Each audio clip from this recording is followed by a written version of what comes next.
Welcome student. ভূমিরূপবিদ্যায় বিভিন্ন ভৌগোলিক তাদের চিন্তাধারা প্রকাশ করেছেন ভূমিরূপের বিবর্তন সম্পর্কে।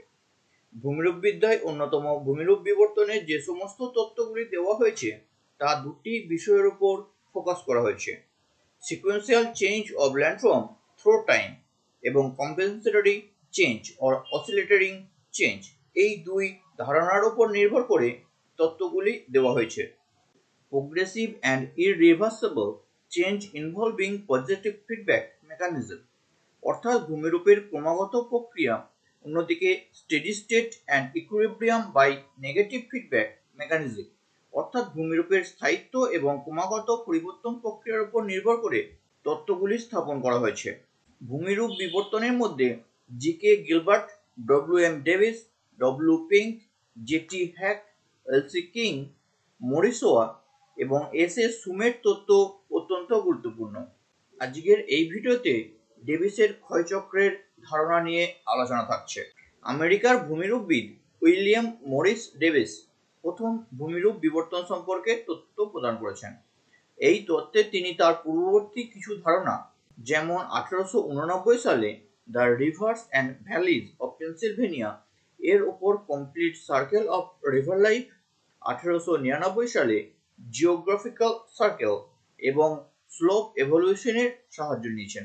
Complete circle of river life ধারণার মাধ্যমে নদী উপত্যকার চক্রাকার এবং ক্রম পরিবর্তনশীল পর্যায়গুলিকে দেখিয়েছেন। আবার জিওগ্রাফিক্যাল সার্কেলের মাধ্যমে সময়ের সাথে পর্যায়ক্রমে ভূমিরূপের পরিবর্তনকে দেখানো হয়েছে।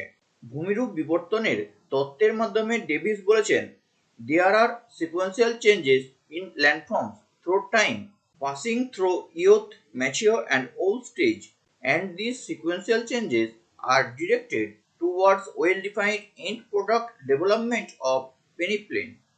ডেভিসের জিওগ্রাফিক্যাল এবং ভূমিরূপ বিবর্তনের ধারণার মাধ্যমে systematic description and genetic classification of ল্যান্ডফর্মসের মূল ভিত্তি প্রদান করা হয়। ভূমিরূপ বিবর্তনের ধারণার মাধ্যমে সময়ের সাথে ভূমিরূপের পরিবর্তন নির্দিষ্ট প্রক্রিয়ায় সম্পন্ন হয় বলে উল্লেখ করেছেন। Landform change in an orderly manner as process operate through time such that under uniform external environmental conditions and orderly sequence of landform development. ভূমিরূপ বিবর্তনের ধারণার উপর নির্ভর করে তিনি normal circle of erosion, marine circle of erosion, arid circle of erosion প্রভৃতি মডেলগুলি উপস্থাপন করেছেন। 1899 সালে ডেভিসের জিওগ্রাফিক্যাল সার্কেল ধারণাকে সার্কেল অফ ইরোশন হিসাবে ভূমিরূপের genetic classification and systematic description সম্পর্কে উপস্থাপন করা হয়। তার জিওগ্রাফিক্যাল সার্কেল ধারণাকে সংজ্ঞায়িত করা হয় এইভাবে: geographical circle is a period of time during which an uplift landmass undergoes in transformation by the process of land sculpture ending into low featureless plain or peneplain. Davis শেষ পর্যায়ে কোনো ভূমিরূপবিহীন সমতল অংশকে পেনিপ্লেন হিসাবে উল্লেখ করেছেন। ডেভিসের মতে ভূমিরূপ বিবর্তনের ক্ষেত্রে তিনটি বিষয়, স্ট্রাকচার বা গঠন, প্রসেস অর্থাৎ প্রক্রিয়া এবং সময় টাইম অত্যন্ত গুরুত্বপূর্ণ ভূমিকা পালন করে। Landscape is a function of structure, process and stage. এই তিনটি নিয়ন্ত্রকগুলিকে বলা হয় ট্রায়ো অফ ডেলস। স্ট্রাকচার বা গঠন বলতে শিলার বৈশিষ্ট্য এবং গঠনগত বৈশিষ্ট্য যেমন ফোল্ডিং, ফল্টিং, জয়েন্ট ইত্যাদিকে বোঝানো হয়। সময় বলতে কেবলমাত্র পর্যায় নয়, ভূমিরূপ গঠনকারী প্রক্রিয়াগুলির কার্যকারিতা এবং ভূমিরূপের পরিবর্তনশীলতাকেও বোঝানো হয়। প্রসেস বা প্রক্রিয়া বলতে নগ্নীভবন প্রক্রিয়া যেমন আবহবিকার এবং ক্ষয়ীভবন প্রক্রিয়ার মাধ্যমে কার্যকরী ইরেশনাল এজেন্টকে বোঝানো হয়, যেমন স্বাভাবিক ক্ষয়চক্রে নদী বা জলের মাধ্যমে ক্ষয়কার্যের প্রক্রিয়াকে বোঝানো সম্ভবপর হয়। ডেভিসের জিওগ্রাফিক্যাল সার্কেল তত্ত্বের কয়েকটি অনুমান তিনি উল্লেখ করেছেন। ভূমিরূপের বিবর্তন পৃথিবীর অভ্যন্তরভাগে উৎপন্ন অন্তর্জাত শক্তি বা ডায়াস্ট্রপিক ফোর্স এবং বহির্জাত শক্তি যেমন আবহবিকার, ক্ষয়ীভবন এবং নগ্নীভবন প্রক্রিয়া, নদী, বায়ু, সমুদ্র, ভৌমজল, হিমবাহ প্রভৃতি ক্ষয়কারী প্রক্রিয়ার সম্মিলিত রূপ। ভূমিরূপের বিবর্তন পরিবেশের পরিবর্তনের সাথে নির্দিষ্ট পর্যায়ক্রমে সিস্টেমেটিক সিকোয়েন্স অনুসারে সংঘটিত হয়। নদী তার উপত্যকার মধ্যে দিয়ে নিম্নমুখী ক্ষয়কার্য করে থাকে, যাকে নদীর পর্যায়ন ঢাল উপস্থাপিত হয়। প্রাথমিক পর্যায় থেকে ভূমিরূপের উত্থান দ্রুতভাবে সম্পন্ন হয়, তবে ধীরগতির উত্থান প্রয়োজন হলে সম্ভবপর হয়। ভূমিরূপের উত্থান সম্পূর্ণ না হওয়া পর্যন্ত ক্ষয়কার্য শুরু হয় না। ইরেশন does not start until the upliftment is complete. কোনোভাবে ডেভিসের মতে ভূমিরূপের উত্থান এবং ক্ষয়কার্য একসঙ্গে চলতে পারে না। তবে পৃথিবীর যে কোনো ভঙ্গিল পর্বতের দিকে তাকালেই বোঝা যায় ডেভিসের এই অনুমানটি সম্পূর্ণরূপে ত্রুটিপূর্ণ। এই অনুমানের উপর নির্ভর করে তার তত্ত্বের সমালোচনা করা হয়। ক্ষয়চক্র শুরু হয় কোনো ভূমির উত্থানের মাধ্যমে। স্বল্প সময়ে ভূমির দ্রুত উত্থান সম্পন্ন হয়, যার গঠন একই প্রকারের, হোমোজেনিয়াস স্ট্রাকচার। তবে উত্থানের সময়কালটি ভূমির ক্ষয়চক্রের মধ্যে অন্তর্ভুক্ত নয়, তা প্রারম্ভিক পর্যায় বা প্রিপারেটরি স্টেজ। এই চিত্রে ইউসি বলতে জলবিভাজিকার উচ্চ অংশ বা হিল টপকে বোঝানো হয়েছে। সমুদ্রপৃষ্ঠ থেকে অ্যাবসোলিউট রিলিফ বা ক্রেস্ট উত্থাপন করা হয় ইউসির মাধ্যমে। অন্যদিকে এলসি বলতে নদী উপত্যকা বা lowest relief from mid sea লেভেলকে বোঝানো হয়েছে। উল্লম্ব অক্ষ বরাবর উচ্চতা এবং অনুভূমিক অক্ষের সাথে সময়ের বিস্তার দেখানো হয়েছে। এসি হলো সর্বাধিক উচ্চতা, ম্যাক্সিমাম অ্যাবসোলিউট রিলিফ, এবং বিসি হলো প্রারম্ভিক আপেক্ষিক উচ্চতা, যা এলসি এবং ইউসি লাইনের মধ্যেকার উচ্চতাকে প্রকাশ করে। Initial relief is the difference between summit of water divide, that is UC, and valley floor, that is LC, of the landmass. অন্যভাবে আপেক্ষিক উচ্চতা বলতে ভূমিরূপের উচ্চতম এবং নিম্নতম উচ্চতার পার্থক্যকে বোঝানো হয়। এডিজি লাইনের মাধ্যমে ক্ষয়কার্যের নিম্নসীমা বা সমুদ্র সমতলকে বোঝানো হয়েছে। নদীর ক্ষয়কার্যের শেষ সীমা সমুদ্র সমতল, এবং নদী সমুদ্র সমতলের নিচে ক্ষয়কার্য করতে পারে না। Base level of erosion is the final horizontal line of river erosion or limit of maximum vertical erosion or valley deepening. নদী উপত্যকায় সর্বোচ্চ সীমা সি। নদী উপত্যকা উত্থানের ফলে সি পয়েন্টে পৌঁছালে নদী উপত্যকার উত্থান সম্পূর্ণ হয়, এবং ক্ষয়কার্য শুরু হওয়ার ফলে ক্ষয়কার্যের বিভিন্ন চক্র পর্যায়ক্রমে সম্পন্ন হয়। জিওগ্রাফিক্যাল সার্কেলের পর্যায়গুলিকে ইউথফুল স্টেজ, যৌবন পর্যায়, ম্যাচিওর স্টেজ, পরিণত পর্যায়, এবং ওল্ড স্টেজ, বার্ধক্য পর্যায়ে ভাগ করা যায়। জিওগ্রাফিক্যাল সার্কেলের এই তিনটি পর্যায় এবং তাদের বৈশিষ্ট্যগুলি নিয়ে আলোচনা শুরু করছি। যৌবন পর্যায়, ইউথফুল স্টেজ। ভূমির উত্থান সম্পূর্ণ হওয়ার পর ক্ষয়কার্য শুরু হয়। যৌবন পর্যায়ের প্রাথমিক অবস্থায় জলবিভাজিকার উপরি অংশ ক্ষয়কার্যের দ্বারা বিশেষভাবে প্রভাবিত হয় না, কারণ প্রারম্ভিক অবস্থায় নদীর আকার ক্ষুদ্র এবং অনেক দূরে দূরে বিস্তৃত হওয়ার ফলে ক্ষুদ্র নদী এবং তাদের উপনদী মস্তকমুখী ক্ষয়ের মাধ্যমে দৈর্ঘ্য বৃদ্ধি করতে থাকে। এই প্রক্রিয়াকে স্ট্রিম লেন্থেনিং বলা হয়। নদীর দৈর্ঘ্য বৃদ্ধি পায়। খাড়া ঢাল এবং খাড়া নদী উপত্যকার কারণে নদীর গভীরতা বৃদ্ধি পেতে থাকে। নদীর গভীরতা বৃদ্ধি পটহোল ড্রিলিং প্রক্রিয়ার মাধ্যমে ভ্যালি ডিপেনিং প্রক্রিয়া সম্পন্ন হয়। নদীর পার্শ্বক্ষয়ের তুলনায় নিম্নক্ষয় অধিক হওয়ার কারণে নদী উপত্যকা খাড়া উত্তল ঢাল বিশিষ্ট হয়। ভূমিরূপের যৌবন পর্যায়ে নিম্নমুখী ক্ষয় এবং গভীর উপত্যকার সৃষ্টি হয়। খাড়া ঢাল বা চ্যানেল গ্রেডিয়েন্ট অধিক হওয়ার জন্য এবং খাড়া ঢালে প্রবাহিত নদীর প্রবাহ এবং গতিমানতা অর্থাৎ কাইনেটিক এনার্জি অধিক হয়। এছাড়া দ্রুত জলপ্রবাহের মাধ্যমে নদীর ক্ষয়জাত পদার্থ সহজে বহন করে এবং নদীর জলপ্রবাহের সাথে বাহিত বৃহৎ প্রস্তরখণ্ড, নুড়ি ইত্যাদি নদীর তলদেশে আঘাত করে পটহোল ড্রিলিং এর মাধ্যমে নদী উপত্যকা নিম্ন দিকে ক্ষয় করে। নদী উপত্যকার নিম্নমুখী ক্ষয়ের মাধ্যমে ভূমিরূপের নিম্নসীমা বা নদী উপত্যকা ভ্যালি ফ্লোর দ্রুত নিচের দিকে নামতে থাকে, কিন্তু ভূমিরূপের উপরিভাগের উচ্চতা ইউসি অনুভূমিক রেখার সাথে সমান্তরাল থেকে যায়। উচ্চতা প্রায় একই থাকে, কারণ নদীর ক্ষয়কার্যের মাধ্যমে উপত্যকার উচ্চাংশের কোনরূপ ক্ষয়কার্যের প্রভাব লক্ষ্য করা যায় না।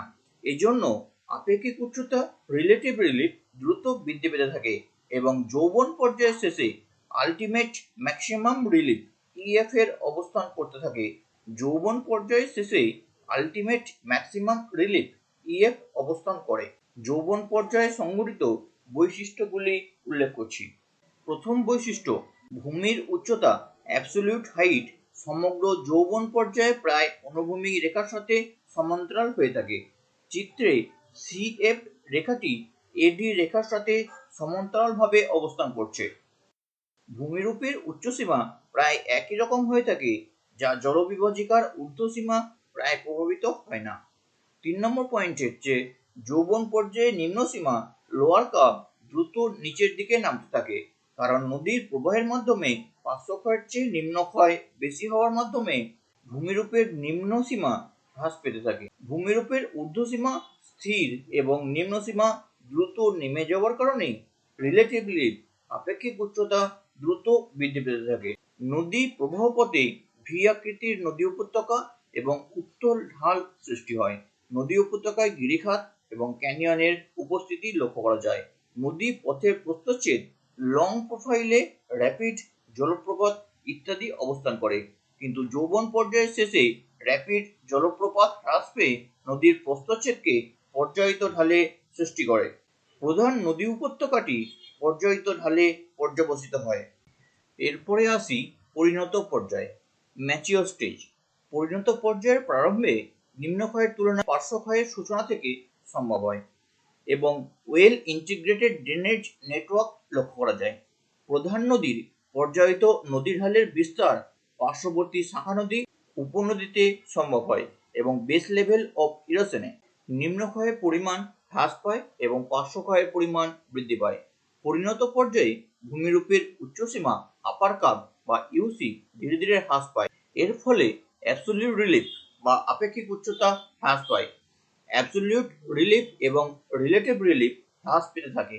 পরিণত পর্যায়ে পার্শ্বক্ষয়ের পরিমাণ বৃদ্ধি পাওয়ার কারণে উপত্যকার প্রস্থচ্ছেদ বৃদ্ধি পাওয়ার জন্য যৌবন পর্যায়ের ভি আকৃতি নদী উপত্যকা পরিবর্তিত হয়ে ইউনিফর্ম অর রেক্টিলিনিয়ার ভ্যালি বা পর্যায়িত উপত্যকায় পরিণত হয়।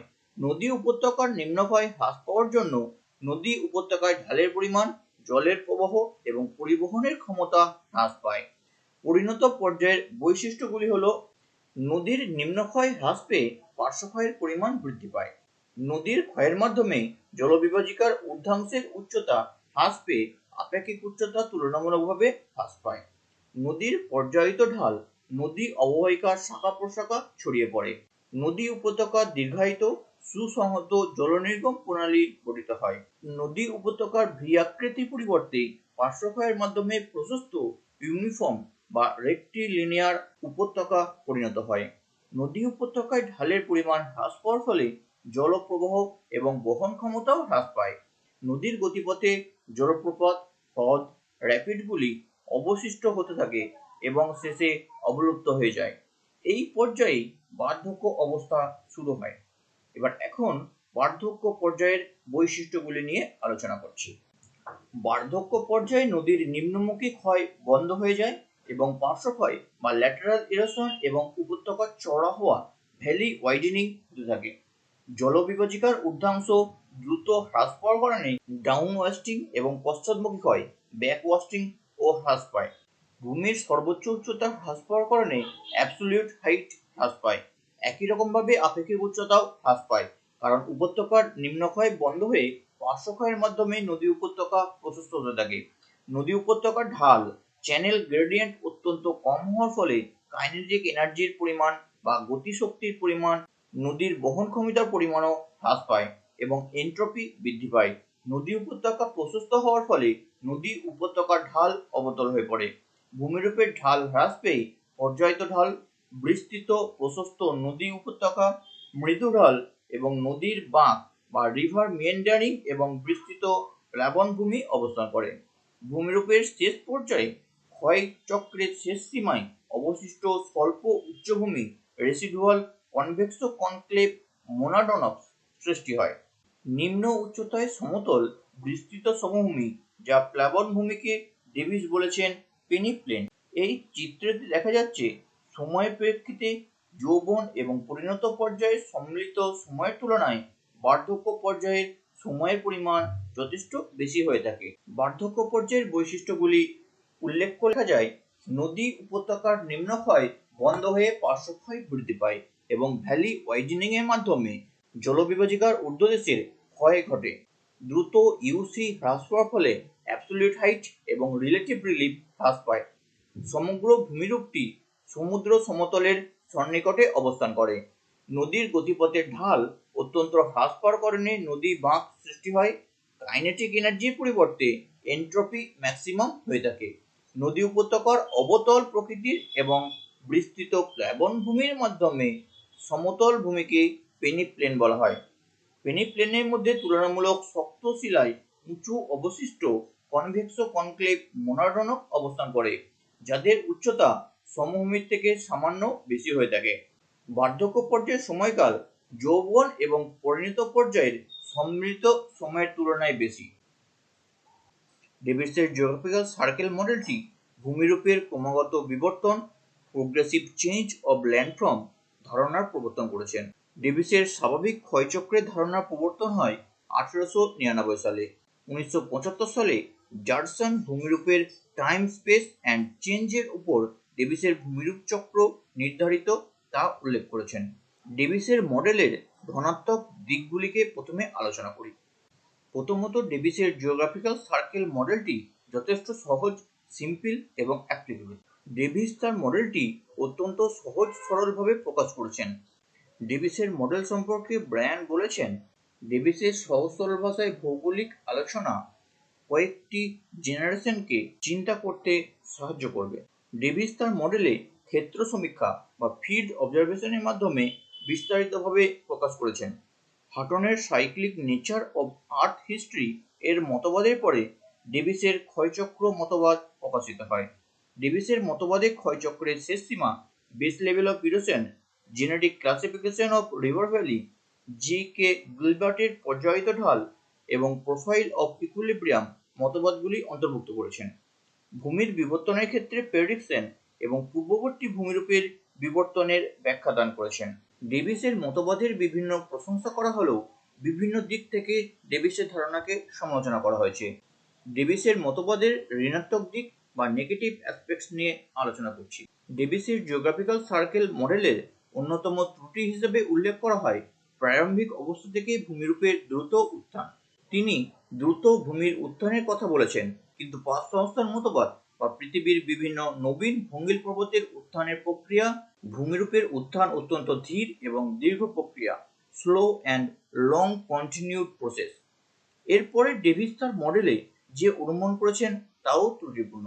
এই মডেলে তিনি উল্লেখ করেছেন, দ্রুত ভূমির উত্থানের সময় ক্ষয়কার্য সম্পূর্ণভাবে বন্ধ থাকে। যতক্ষণ না পর্যন্ত ভূমির উত্থান সম্পূর্ণ হয় ততক্ষণ ক্ষয়কার্য শুরু হয় না। No erosion can start unless uplift complete. এই তথ্যটি অসম্পূর্ণ এবং বাস্তবের সঙ্গে মিল পাওয়া যায় না। বহির্জাত প্রক্রিয়ার মাধ্যমে ভূমির ক্ষয়কার্য কি বন্ধ থাকতে পারে? ভূমির সামান্য উত্থান হলেই জল, বায়ু, হিমবাহ, সমুদ্রের কার্যের মাধ্যমে ক্ষয়কার্য শুরু হবে। তবে সমালোচকদের প্রশ্নের উত্তর তিনি দিয়েছেন। ডেভিসের মতে তিনি ইচ্ছা করেই উত্থান পর্বে ক্ষয়কার্যের ধারণাকে অন্তর্ভুক্ত করেননি। মডেলটিকে সরলীকৃত রাখা এবং উত্থান পর্বে ভূমির ক্ষয়কার্যের পরিমাণ নগণ্য হয় বলে। এই সম্পূর্ণ ক্ষয়চক্রটি সংগঠিত হবার জন্য এক বৃহৎ সময়ের প্রয়োজন এবং সুদীর্ঘ সময়কালে সমগ্র ভূমিরূপটিকে টেকটোনিক্যালি স্টেবল বা স্থির থাকা প্রয়োজন। কিন্তু যদি স্থির না থাকে তাহলে সমগ্র চক্রটি বাধাপ্রাপ্ত হয় এবং ভূমিরূপের চক্রটি সম্পূর্ণ হয় না। আবার পাঁচ সংস্থান তত্ত্বের মাধ্যমে প্রাপ্ত তথ্য থেকে জানা যায়, পৃথিবী পৃষ্ঠের প্রতিটি স্থান সঞ্চরণশীল হবার কারণে টেকটনিক স্থিরতা পাওয়া সম্ভবপর নয়। তবে ডেভিস এই বিষয়টি খেয়াল রেখে বলেছেন, যদি ভূমিরূপের চক্রটি টেকটনিক মুভমেন্টের কারণে বাধাপ্রাপ্ত হয় তখন নতুন চক্র আবার পুনরায় আরম্ভ হয়। ডব্লিউ পেঙ্কের মতে ডেভিসের জিওগ্রাফিক্যাল সার্কেল মডেলটি সময়ের সাথে সম্পর্কিত, টাইম ডিপেন্ডেন্ট সিরিজ, কিন্তু পেঙ্কের মতে ভূমিরূপের বিকাশ টাইম ইন্ডিপেন্ডেন্ট সিরিজ। পেঙ্কের মতে ভূমিরূপ কখনোই সময়ের সাথে প্রোগ্রেসিভ অ্যান্ড সিকোয়েন্সিয়াল চেঞ্জের অনুসরণ করে না। এজন্য ডেভিসের প্রধান তিনটি নিয়ন্ত্রক স্ট্রাকচার, প্রসেস এবং টাইম। এর মধ্যে টাইম বা স্টেজকে বাদ দিতে সাজেস্ট করেছেন। ভন এলগিন 1942 সালে বলছেন, geomorphic forms are expression of the phase and rate of upliftment in relation to the rate of degradation. ভূমিরূপের হিস্টোরিক্যাল এভলিউশন ধারণাটিকে এন স্টলার, জে.টি. হ্যাক আর জে চোরলে মেনে নিতে পারেননি। তারা ডাইনামিক ইকুইলিব্রিয়াম তত্ত্বের মাধ্যমে ভূমির বিবর্তনকে ব্যাখ্যা করেছেন। ডেভিসের ভূমিরূপের চক্রের পরিবর্তে গতিশীল ভারসাম্য ডাইনামিক ইকুইলিব্রিয়াম তত্ত্বটি ওপেন সিস্টেম হিসাবে ব্যাখ্যা করেছেন। ডেভিসের তত্ত্বে স্ট্রাকচার, প্রসেস এবং টাইম এর মাধ্যমে তিনি সময়ের সাথে তিনটি পর্যায়কে চিহ্নিত করেছেন। তিনি ভূমিরূপের চক্রাকার মডেলটিতে এম্পিরিক্যাল অবজারভেশন, অভিজ্ঞতামূলক তথ্যের উপর নির্ভর করে ইন্টারপ্রিটেশন বা ব্যাখ্যা দান করেছেন। তিনি ভূমিরূপ বিবর্তনের ক্ষেত্রে শিলার বৈশিষ্ট্য বা গঠন থিওলজিকে গুরুত্ব দিয়েছেন, কিন্তু শিলার বৈশিষ্ট্যের সাথে ভূমিরূপের উদ্ভাবন প্রমাণ করতে পারেননি। এরপরেও ডেভিসের মতবাদের সমালোচনায় বলা হয়, নদী উপত্যকায় পর্যায়ন ঢালের ক্ষেত্রে ক্ষয় এবং সঞ্চয় ব্যতিরেকে বহন ক্ষমতা সম্পূর্ণ অনুসন্ধান আরও করার প্রয়োজন ছিল। ডেভিসের ক্ষয়চক্রের মডেলের মাধ্যমে প্রাথমিক অবস্থায় দ্রুত ভূমিরূপের উত্থান, এর পরে যৌবন পর্যায়ে বহনের পরে অতিরিক্ত শক্তি নদীর নিম্নমুখী ক্ষয়ের জন্য ব্যবহৃত হয়। ক্ষয় এবং বহনের মাধ্যমে ভারসাম্য রক্ষা করে পর্যায়ন ঢাল। পরিণত পর্যায়ে প্রারম্ভে সৃষ্টি হতে পারে। ক্ষয়ের মাধ্যমে যে পলির সৃষ্টি হয় তা বহন করতে অবশিষ্ট পুরো শক্তির ব্যবহার হয় বলে সঞ্চয় লক্ষ্য করা যায় না। নদীর বহন ক্ষমতা এবং ক্ষয়ের সাথে ভারসাম্য গ্রহণযোগ্য নয়। এক্ষেত্রে দুটি মতবাদ গ্রহণযোগ্য। ক্ষয়ের সাথে ক্ষয়জাত পদার্থ বা পলি বাহিত হয় বা পলির উপস্থিতির উপর ক্ষয়কার্য নির্ভর করে না। অন্যদিকে নদীর পুরো ক্ষমতা যখন বহন কার্যে ব্যবহৃত হয় তখন ক্ষয় সম্ভবপর নয়। এই মতবাদটিও গ্রহণযোগ্য নয়। 1975 সালে ডেভিসের মতবাদ সম্পর্কে সি.জি. হিগিন্স বলছেন, if the desire for a cyclic time dependent model stemmed from an unacknowledged fundamental postulate that the history of the earth is itself cyclic, then no non-cyclic theory of landscape development can win general acceptance until this postulate is unearthed, examined and possibly rejected. অর্থাৎ ডেভিসের মতবাদের বিভিন্ন ত্রুটি থাকলেও ডেভিসের সময়ের সাথে ভূমিরূপের বিবর্তন এবং বিভিন্ন পর্যায়ে ভূমিরূপের বৈশিষ্ট্যগুলি অনেকাংশে বাস্তবসম্মত। তাই ডেভিসের জিওগ্রাফিক্যাল সার্কেল মডেল বা সাধারণ ক্ষয়চক্রের ধারণা একটি গ্রহণযোগ্য মতবাদ। আজকে ডেভিসের ক্ষয়চক্রের ধারণা সম্পর্কে ভিডিওটি এখানেই শেষ করছি।